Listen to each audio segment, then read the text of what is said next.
everybody. How's it hanging? How's it happen? You guys know who it is. This is Kevin from the Chord Progression Podcast. The podcast, Rolling Stone said, initiates profound discussions with rock and metal artists, allowing fans to discover the creative workflow of their favorite musicians and understand the factors that make the band succeed or fall from fame. We're also sponsored by Dark Fusion Systems, the best for your custom computing needs. Get $100 off your entire bill. Use the code CPPOD at darkfusionsystems.com. Link description of the podcast below. Now let's go to our feature presentation. 2 years ago, I had the pleasure of having Maria from the band Future Palace on the podcast to discuss their album Run. Now, it's 2024. Their third album overall, called Distortion, is coming out on September 6th.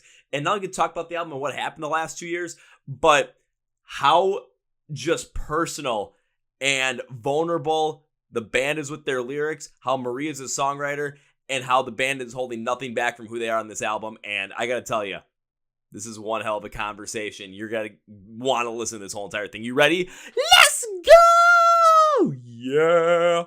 Well, ladies and gentlemen, boys and girls, listeners of the Chord Progression Podcast. I have been waiting to do this one for like the past year and a half, because we had this woman on the podcast back in 2022 with their album Run, which came out, and I was a big fan of that album. Since then, the band has just continued to grow, continue to play more shows, and play bigger shows over in Europe, and I'm still waiting for that US run, but with the brand new release of the album Distortion coming out on September 6th, I'm almost dead set it's going to happen, because this album, let's just say this, it's good. It's really good. So please welcome back Maria from Future Palace, the podcast. So Maria, welcome back. Hello, it's nice to be back. Many stories to tell. Oh, I would assume there are many stories to tell. I mean, it's been 2 years, and just constantly watching the band on social media, it's like, already I'm seeing a couple of tours pop up here, then I'm seeing massive support slots for Electric Callboy, and it just blew my mind that happened. And now, brand new album coming out, but then a full headlining tour across Europe. So Maria, what happened in the last 2 years to get to this point? Because watching this rise has been absolutely incredible. Thank you, first of all. I'm very glad you like this album, because it still hasn't been out yet. So at this moment where we record, and it's very interesting to hear the first feedback from people, because I don't even know how people will like it. I hope they will like it. And well, yeah, as you just mentioned, like a huge support tour. We've toured Europe, I don't know, like so many times now. So I'm also looking forward to kind of see more new places, because now on this tour we've seen these countries like 4 times or some, like many times. I mean, when you tour, you don't really see a country, really, to be honest. That's why I'm also wishing for, if we go to the US, I have siblings in the US who live in Washington, Seattle, and Sacramento, I think. And it would be so heartbreaking for me to just go there for one day and leave again. So I'm actually kind of happy we haven't done it yet, because I would be like, that's so sad. Haven't seen them in years. And I would like to have a bit more time when I'm over there, because it's quite a long travel, huge travel actually for us. It's also pretty hard to do with crew and money-wise. It's not that easy. But yeah, Europe is going really well for us. We've just been to Spain, I think last week. Played a Spain festival, Resurrection Fest. Before that, we've been in Belgium, did Grass Pop, playing all the huge festivals. Next one is going to be in Finland, so all the way up north. And then we're going to play Wacken, biggest freaking metal festival. So never been there. I'm very looking forward to it, but also it feels weird. It feels like I have big imposter syndrome because these 2 years felt like just 1 month, kind of. It felt like the longest and the shortest time at the same time, to be honest. And you wish for bigger stages, but I feel like when you're on there, you're like, what am I supposed to do on here? Like, why am I on here? Like, it was just a wish. And then you're suddenly there and have to perform and deliver. And I think that's when self-doubt starts hitting you. And I experienced lots of self-doubt, and also being really stressed out and exhausted, to be honest, because to go where we are, or to be where we are right now, is just being a workaholic, nonstop workaholic, to be honest. So, but now you have a chance, especially over the last 2 years, to kind of just take a step back before the release of Distortion, to really see when Run released and how much you've done over the past, 2 years, all the experiences you've had, all the stages that you've played, where sometimes they were smaller, sometimes they were bigger, and now you're playing Vakin, which is just absolutely insane. You're going to be playing in front of, tens of thousands of people potentially. And that's a massive undertaking. But if you take a look at the steps that have happened throughout that, the reason why you're continuing to play bigger and bigger shows and bigger, stages is because of the work that you're putting in, not only as a band collectively, but the team you have around being able to make this happen and the connection you're able to build with fans and other bands in the industry so that you're able to go out, you're able to make these things happen. And even when self-doubt creeps in or imposter syndrome creeps in, thinking that you shouldn't be up there, if you take a look back and you kind of just really think about how much you have done and how much your music has really grown, you absolutely deserve to be up on those stages. Thank you so much. I think it's just the reality of when you just had this dream. I personally had this dream since I was 11. Not sure what I mentioned last time, but I was so sure when I was like 11 that I really, really want to do this. But as an 11-year-old, you have a different kind of imagination and idea of what this job, what it is really, the reality of it. And I think you romanticize a lot of it. And I mean, you see Hannah Montana on TV, you see Camp Rock, and you see always the good sides on the internet of this job. And it is beautiful, but it comes with a lot more sweat and tears and blood than I would have imagined. And I am already a hardworking person. I do a lot out of my comfort zone, but this is a crazy job. It is crazy. The amount of time you're gone from home. It's rough. You have to challenge. You have to manage your life, your job to even get there financially, your family, your people you love, your friends.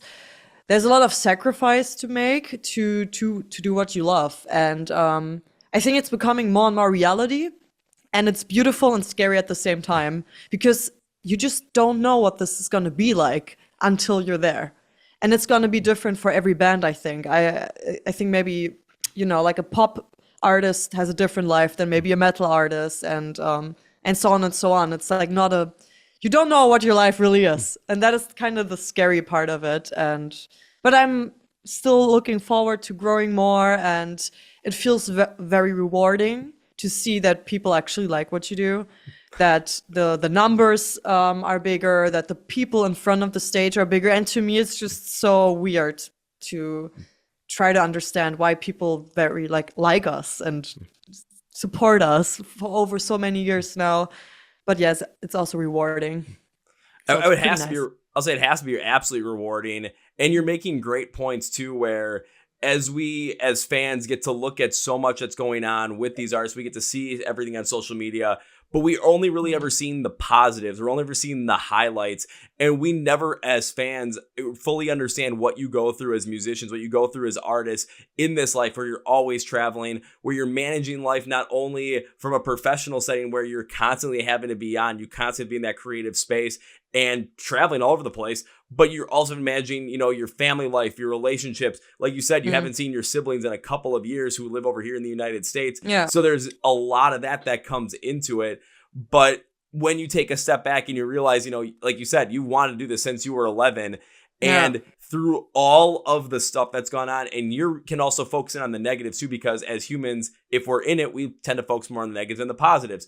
But when you take that step back and really take a look at it, you're seeing not only how far you've come to make that dream a reality, but the full, realization of it is within reach and very plausible because of the music you've created, because of how you're able to connect with the fans and how you're able to bring forward this positive emotional response from people when they listen to your music.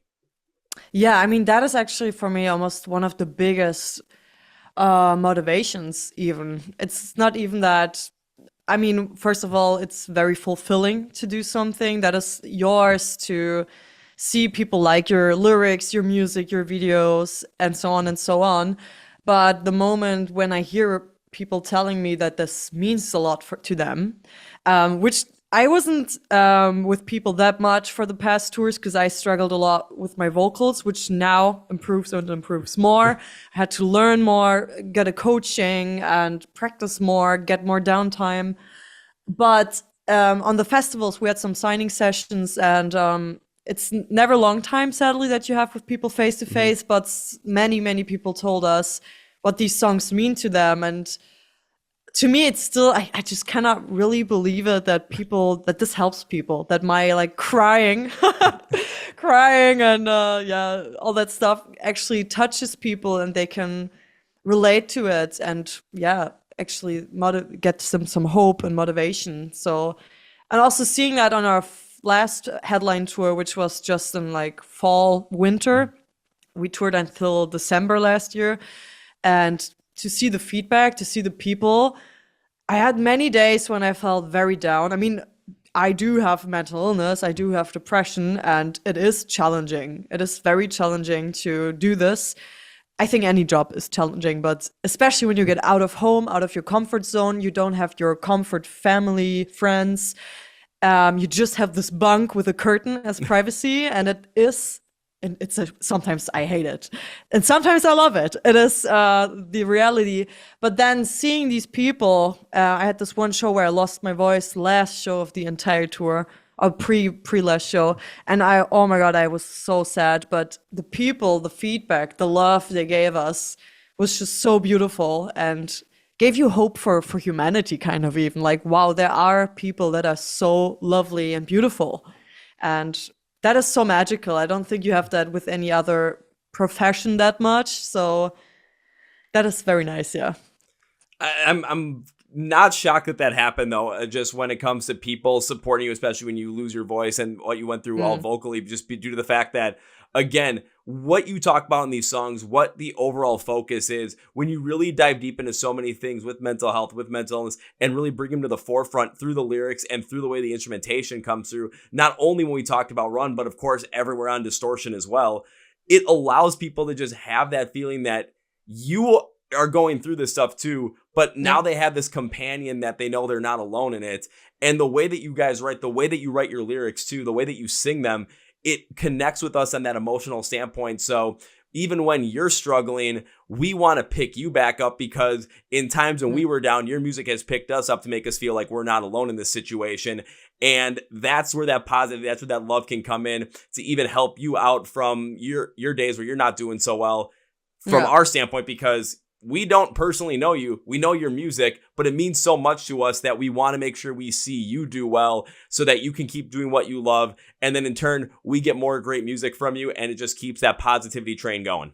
Yeah. I mean, that is, a big motivation when you're like in the bunk in the morning, had a horrible night, and you know that for one person, for you, maybe it's just another show, but there might be only one person, or like you don't even know how many people in the crowd for who it will be a very, very special moment forever in their life. And I think that is so magical, and you need to keep this in mind as an artist all the time, that it's not repetitive, it's not just another job. It means a lot to people, and it's very deep when you do music like us, that is very personal, very open, and very sensitive with the topics. And that is just so nice that not only I can help people, but people don't understand really that they help me as well. I think this helps me so much to even do these songs, and it's just the ideal thing you can make out of your mental illness, that people, it's something nice, like you don't just have all these thoughts and negative, not constructive things, but you actually have art that people relate to and can make a living out of it maybe in the future. But that's so cool. It's just silly that people enjoy it, for me still, but but I get it. I mean, I am a fan of many artists as well, but I never saw it from the point of view of the other person, where you really, I always, to be honest, I thought artists are lying when they say like, I don't know why people like my stuff, like but now I get it. I'm like, why?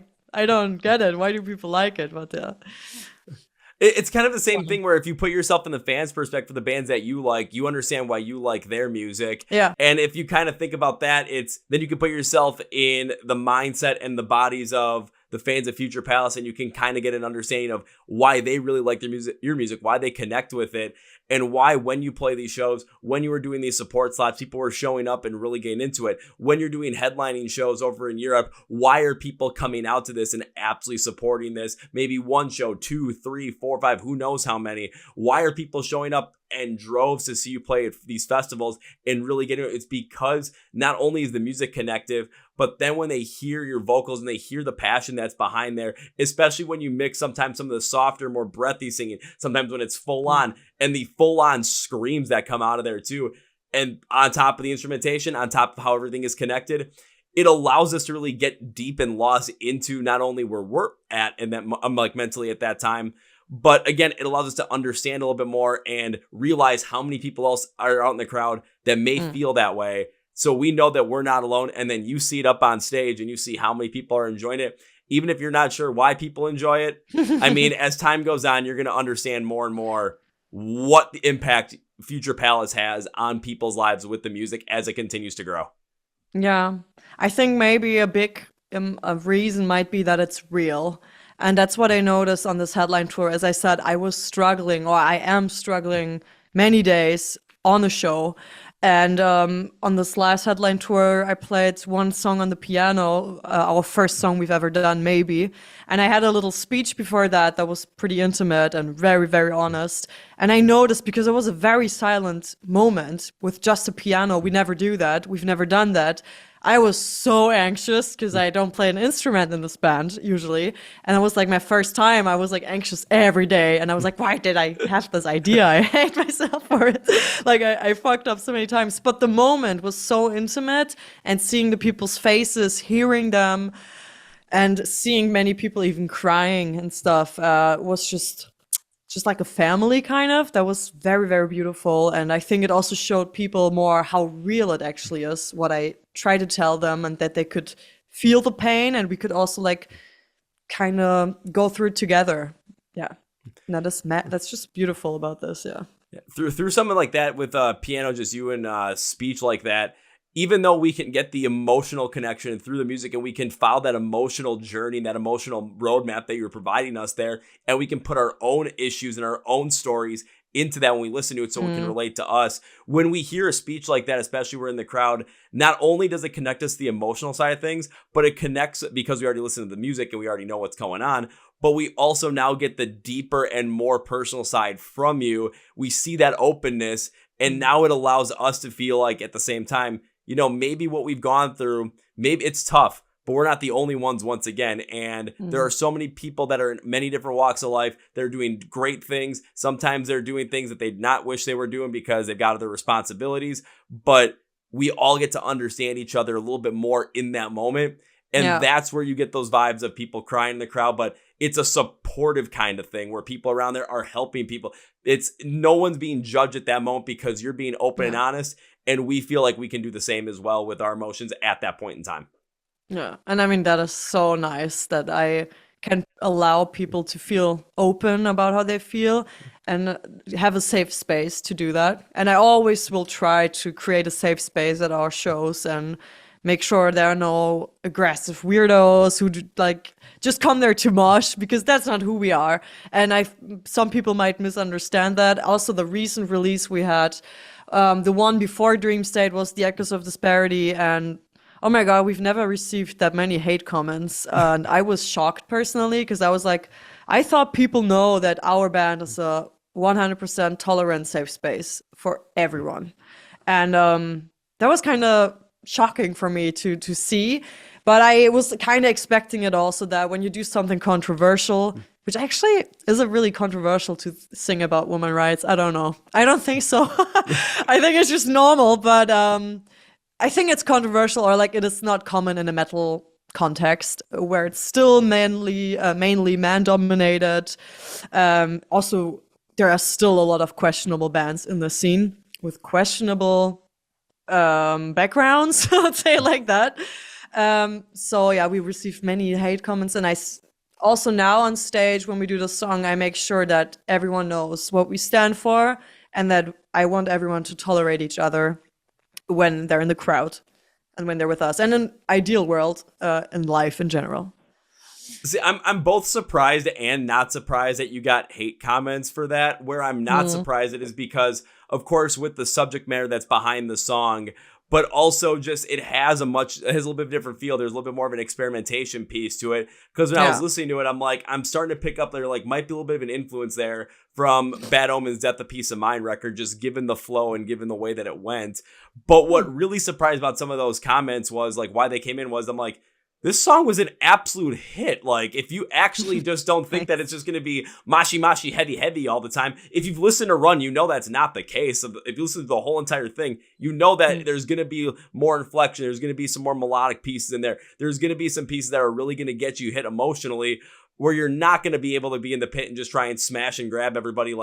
I'll be honest, I love to do that, but you got to know, some songs are going to really bring the level down to really get more emotional with it. And that's part of the show. You got to go with the flow.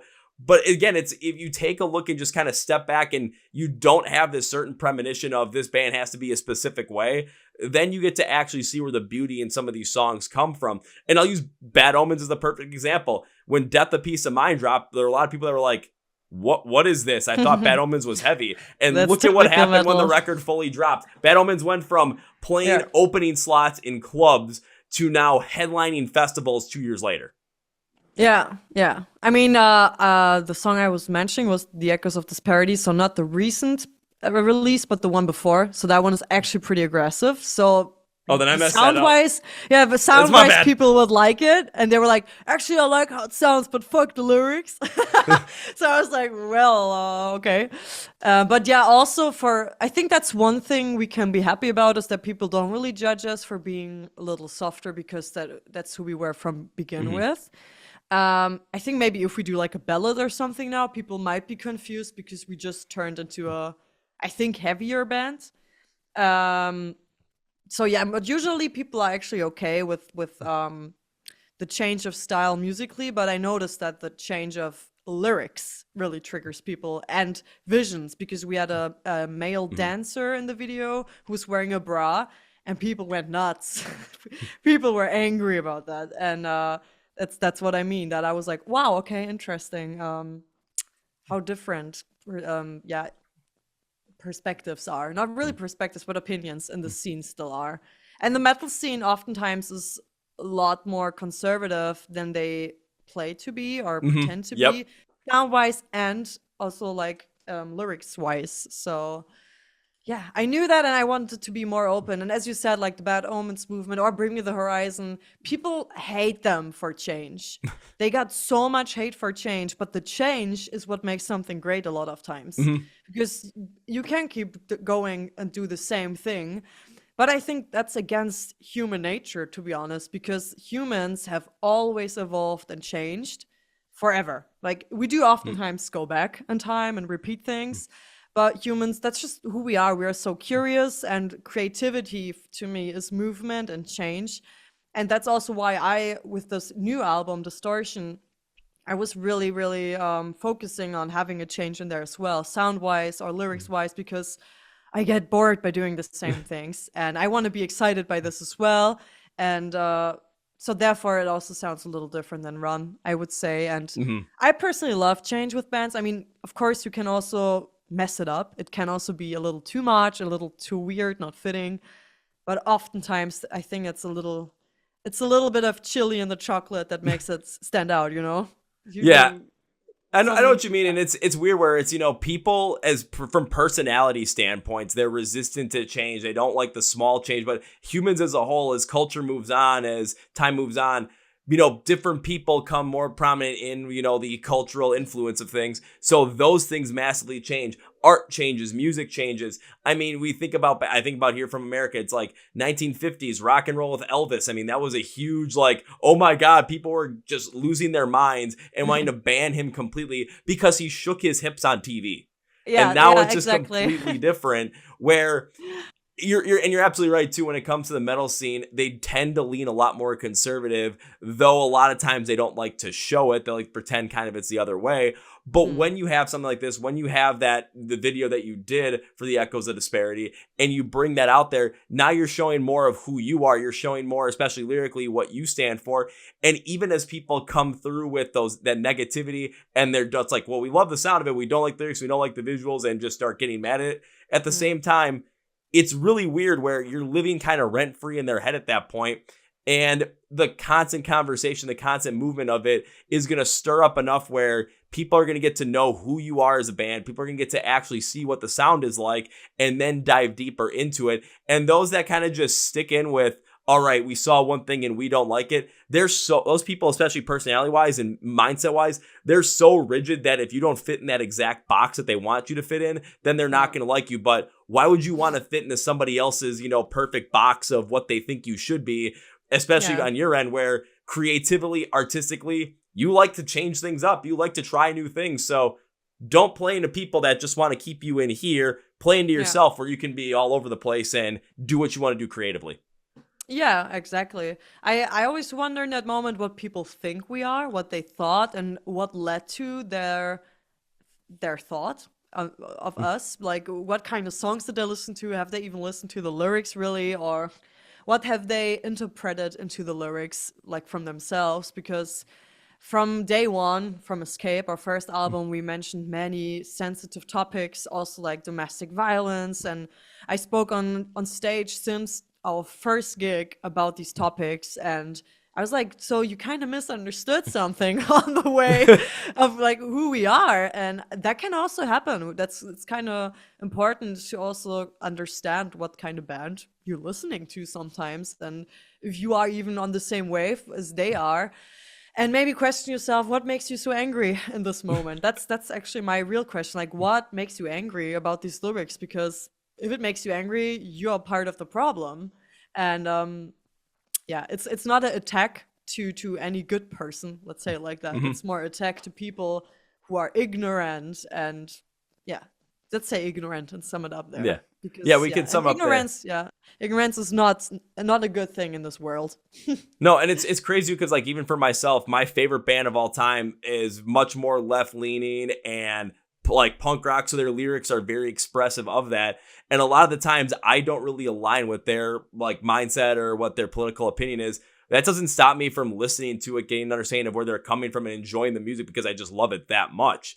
And if I limited myself to exactly what I thought and like, oh, I'm going to put myself in this little box, then I wouldn't be enjoying a lot of the music that I am because would be more closed-minded to it. Like when we talked about Run back 2 years ago, and I was thinking about where the band was, what my thought process was of what the band was like. I'm like, this band is a great sound that can really evolve into something, and they're not afraid to broach those sensitive topics, especially lyrically going forward. Now, when it came to the Distortion coming out, I'm like, I'm seeing even further evolution of sound where you understand not only who you are as artists from a musician standpoint, but the expansion of sound here is exactly what I love seeing from bands recently, like smaller ones like Return to Dust, or a band like The Warning, who are absolutely taking over the rock world right now, where you know where the core is and you're not afraid to play with some of these other ideas and influences, but the expansion of it is still so solid that we know it's you, but there's so much more to be discovered on this album and more to be discovered even beyond. But lyrically, you're not afraid to not only speak about who you are and speak about what you believe, not only on the inside from a mental health standpoint, but you're not afraid now to speak openly about other things that aren't just in that, mental health space. Go even further out beyond that and really have that confidence in who you are as a band, who you are as a person, and who you are as lyricists to really show these messages to, everybody else the way that you want to show them. Yeah, exactly. And it is scary to do that because there will always be hate. You are kind of revealing weakness or anger or vulnerability. And to be honest, I am scared to go and play in some countries with this song, The Echoes of Disparity. I knew that also in the States, for example, there are some states that I will find people who will hate me for what I say there, no abortion and stuff like that. And it is scary, and I am openly saying, like, you know what? I know this world can be a scary place, but I will stand up for my opinion, and if anyone gets angry at me and wants to like shoot me or something, well, what should I do? But it is scary to speak out, because you could also go a safe way. You could also just use metaphors and leave it in the interpretation way, be like, well, maybe it means that. But I was I am always very direct with my lyrics. But yeah, that also means you have to have some risk with it, and sometimes I'm like, was that a good idea? But I am just a very honest person, and I just hope no freak will go crazy on us and hate us for having a different opinion. But it is scary to be open also. It is scary, because that possibility of having somebody that just does not agree with you and is so darn set on it, where they would actually show up to a show and completely ruin it and potentially do something, negative that towards you. That is a scary thought. But the other thing I think about too is especially, I'm using the United States as a very specific example. The people you see really bring that up online, those are not the people that are going to be going to the shows. They're going to be the people that sit behind a keyboard, are just typing all these comments while living in a basement somewhere in the middle of nowhere, just hoping that they're stirring up some controversy, because that's pretty much all they're going to do. I mean, if there's going to be what I hope there is there going to be so many more people where my mind comes from, where even if I don't agree with you on an opinion, it's still, your music. It's still your time. You're the one that's putting it out there. If you're the one that's expressing it, even if I don't agree with it, the worst thing I could possibly do is to ruin the show for everybody else, or ruin art for you just because I don't agree with you. No, we all have different opinions as humans. So even if you don't agree with it, they might not agree with your opinion either. You don't have to agree with the opinion, but you have to respect the person that's saying it, because that's just the right thing to do. Yeah, and the respecting each other, listening to each other is also key, just in general, as a human being. That you don't just go into the hate mode right away and be like pig-headed. And that's all I hope for, that people don't get too angry. It can also happen at festivals. You will also play festivals with bands that are very different from you, and that means their crowd will be there with you as well. And sometimes I'm like, okay, that can be scary, that you don't know what kind of person is in there at the end of the day, but that's part of this job anyway. You never know in the bus what happens at night. You sleep on a driving bus and stuff like that. I have to say, you always have to be a tiny bit crazy to do this, or maybe a little bit much crazy to do this job in the first place, because it's connected with many risks as well. But there are so many more beautiful things that you get from it that make it worth it. Yeah, even when you focus in potentially on some of those negatives, like the comments you got in Echoes of Disparity, the negative ones, or the thought that there might be some crazy person that comes out of nowhere, if you look at the overall percentage of the positive comments and the positive reception you get at these shows, the way people interact with the band at these shows, and if it's mostly for the positive, which I'm almost dead certain it is, I mean, it kind of weighs it out a little bit, where it's, even though we've put so much more focus in on that negative, like 0.1%, the 99.9% of it that is positive, where you are helping people out with your lyrics, with your music, you're building up that potential positive change in their lives just because they're listening to you being honest. That outweighs any potential one crazy guy that's going to try and do something. And that's when you just throw him in the middle of the pit and let us take care of him.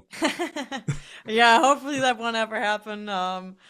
So far, it was all right. There are always creeps anyway. There are people like that, but you just have to be aware and speak out and protect yourself anytime that happens, and tell them that what they do isn't cool.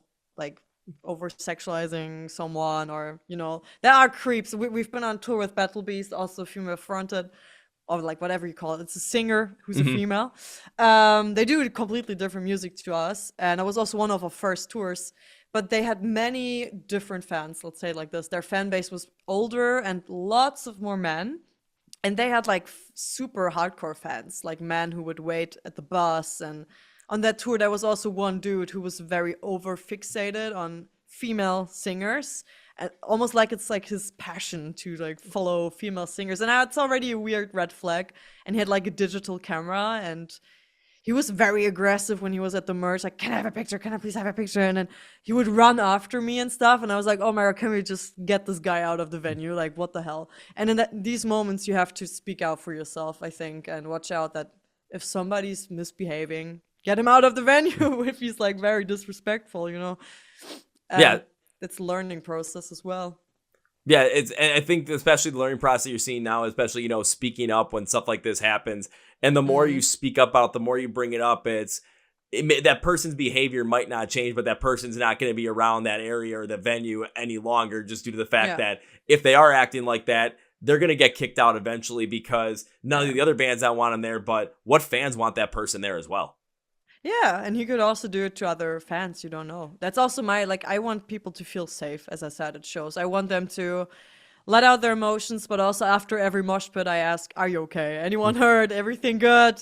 Because, as I said, this is supposed to be a cool, safe space where everyone can let out and be who they are. Yeah. Wherever that is. And when you get a chance to come over to the U.S., when you come over to the area where I'm around, you know, of course, I'll be there. I'll be in the pit. I'll be having a blast. If you're always asking, we okay?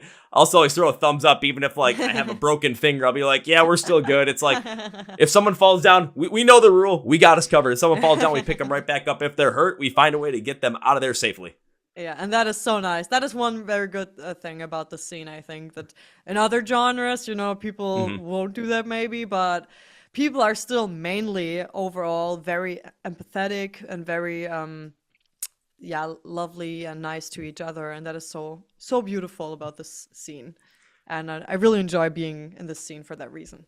Oh, absolutely. I'd be hard pressed if I didn't say this either, just because I do want to have a little bit more of a discussion about Distortion, because I know you have released a couple of singles. I'm not going to lie. When I listened to Dream State, I thought that was easily the best song that you guys have ever written, ever come up with.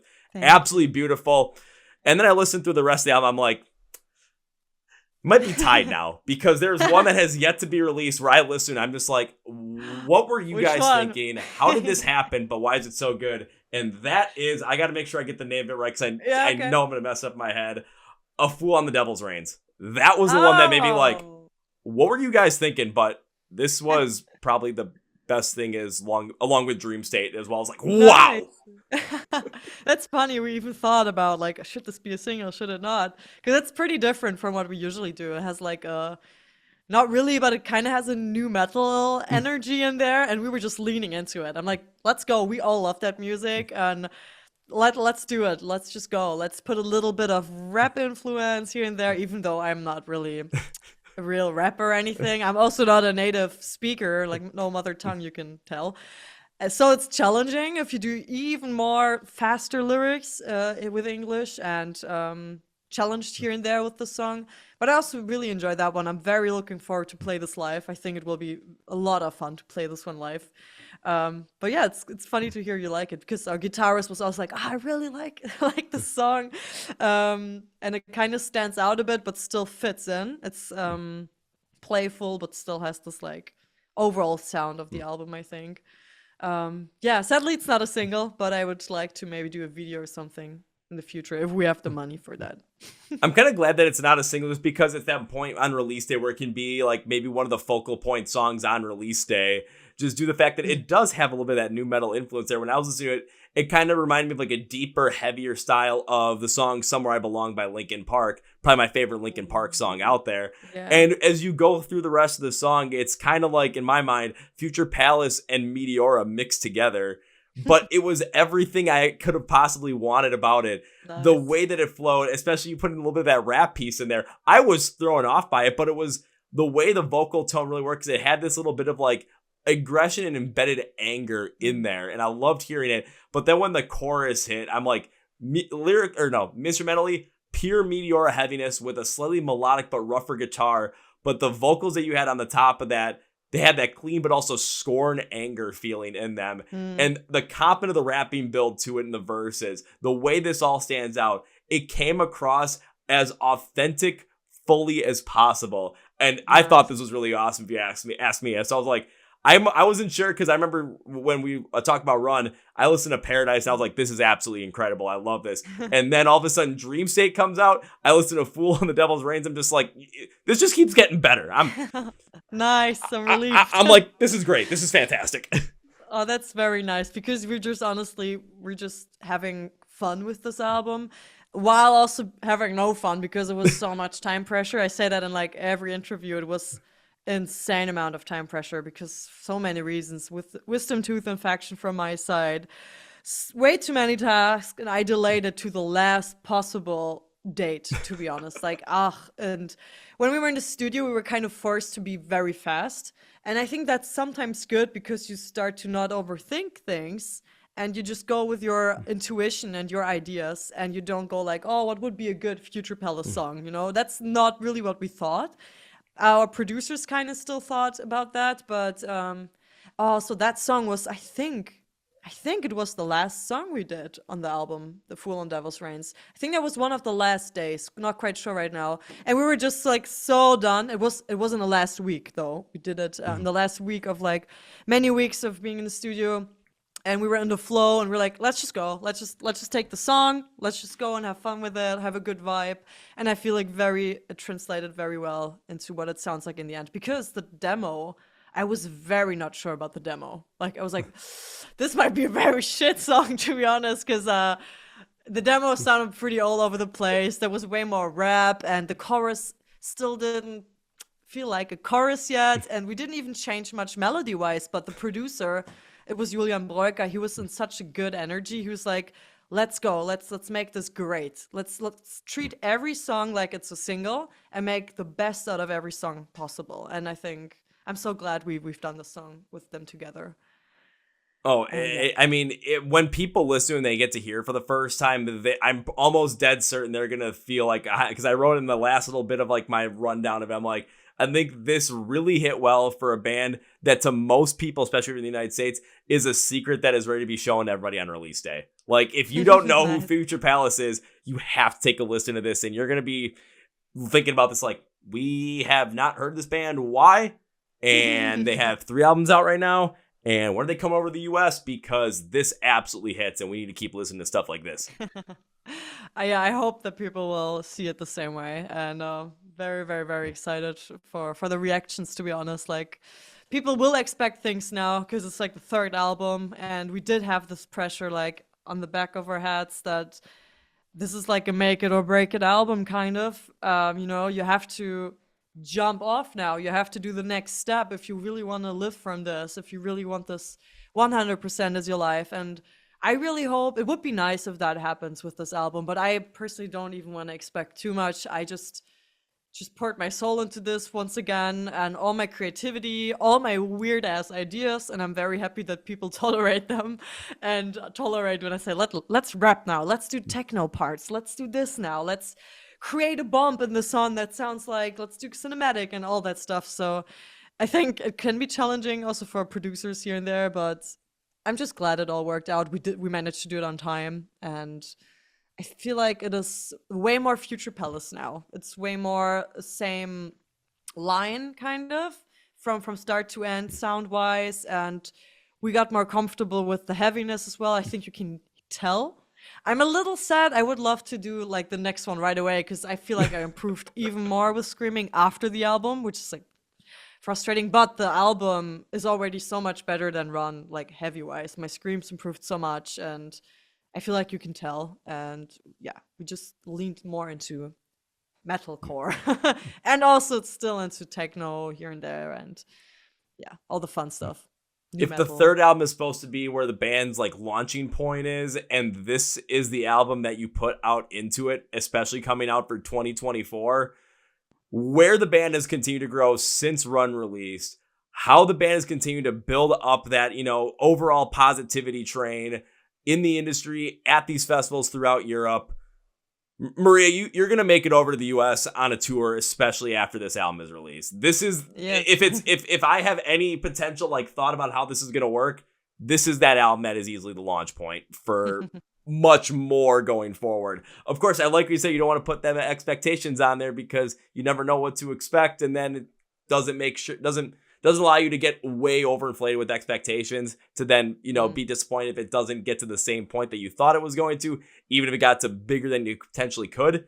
But I think this is that launching point, especially with the creativity that was on this sonically and vocally too. So it's going to be it. It's going to be it.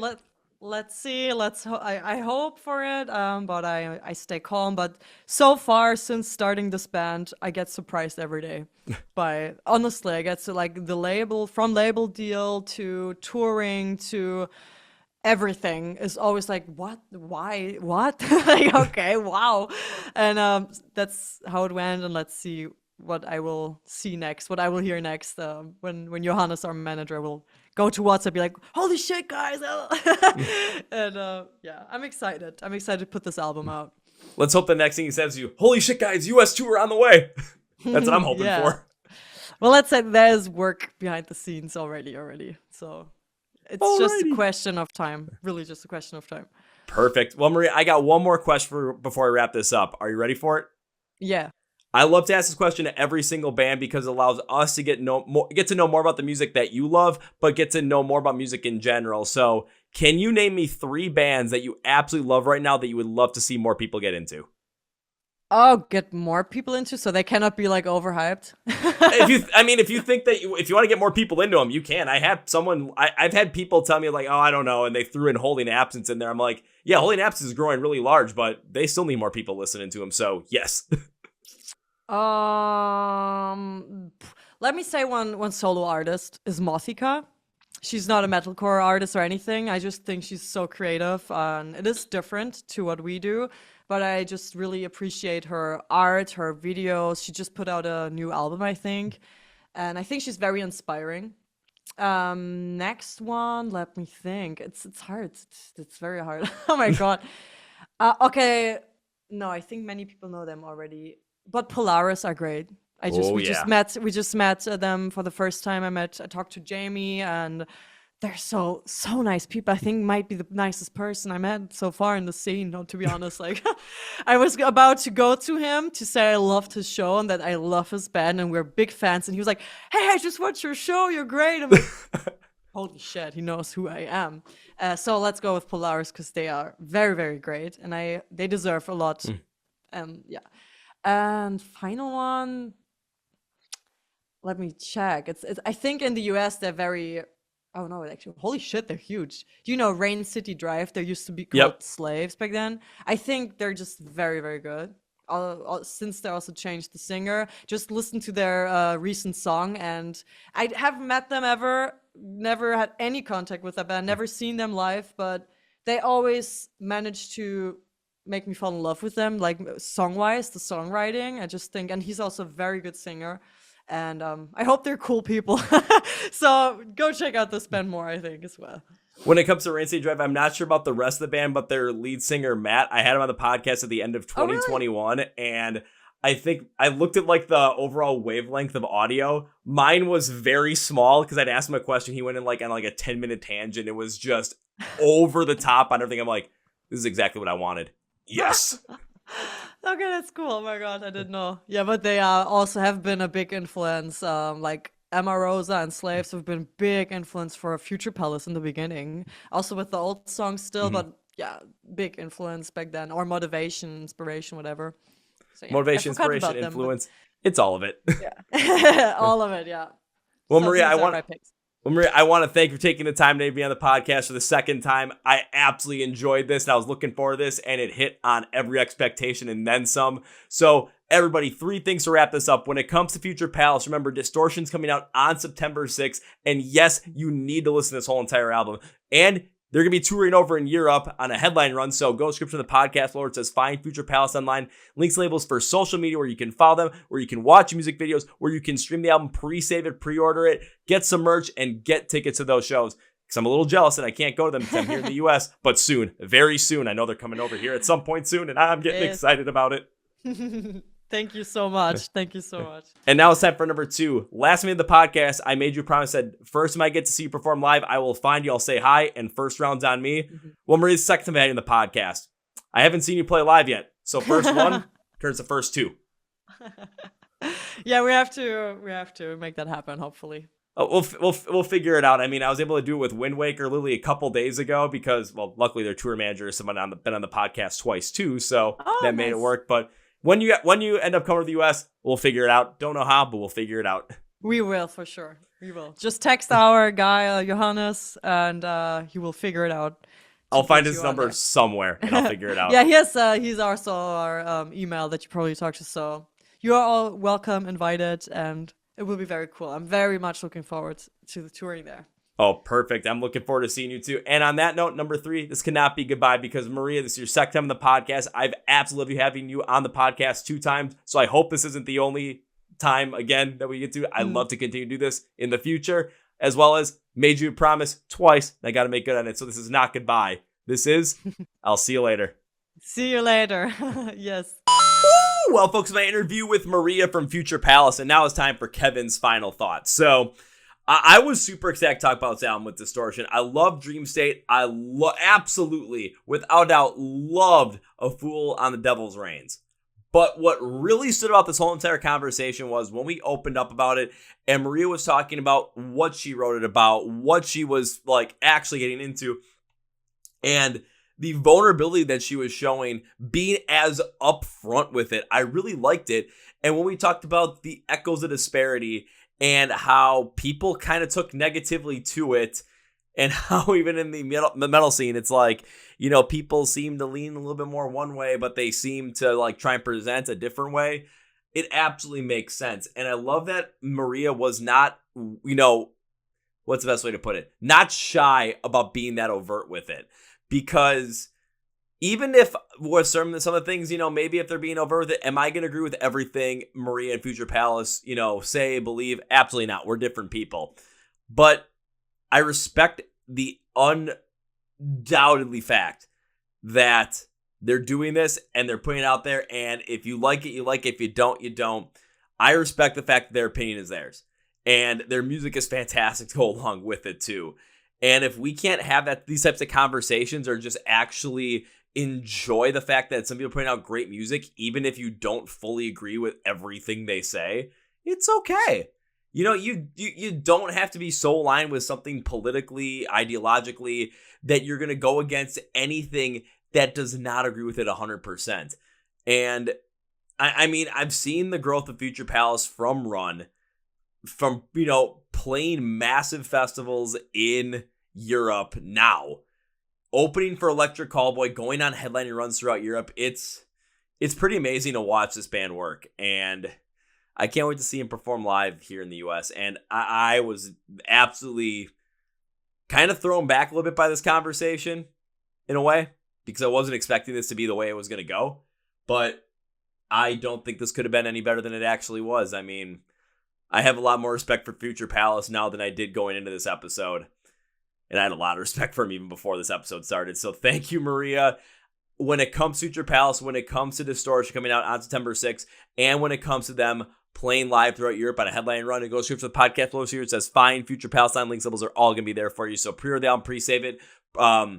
Make sure you go and get tickets for their shows. Follow along with the band. You won't regret it. You won't be disappointed.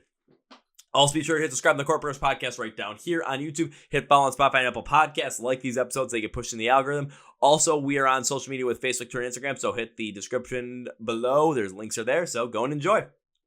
Come be a part of the family. Thank you, everybody, and thank you, Maria. I really enjoyed this conversation and cannot wait to do it once again. On that note, that's going to be it for me today, guys. Thank you very much for listening to the Chord Progression Podcast. My name is Kevin, and you guys know how I end every single one. It's up to the big, healthy, and hearty. See ya! Yeah.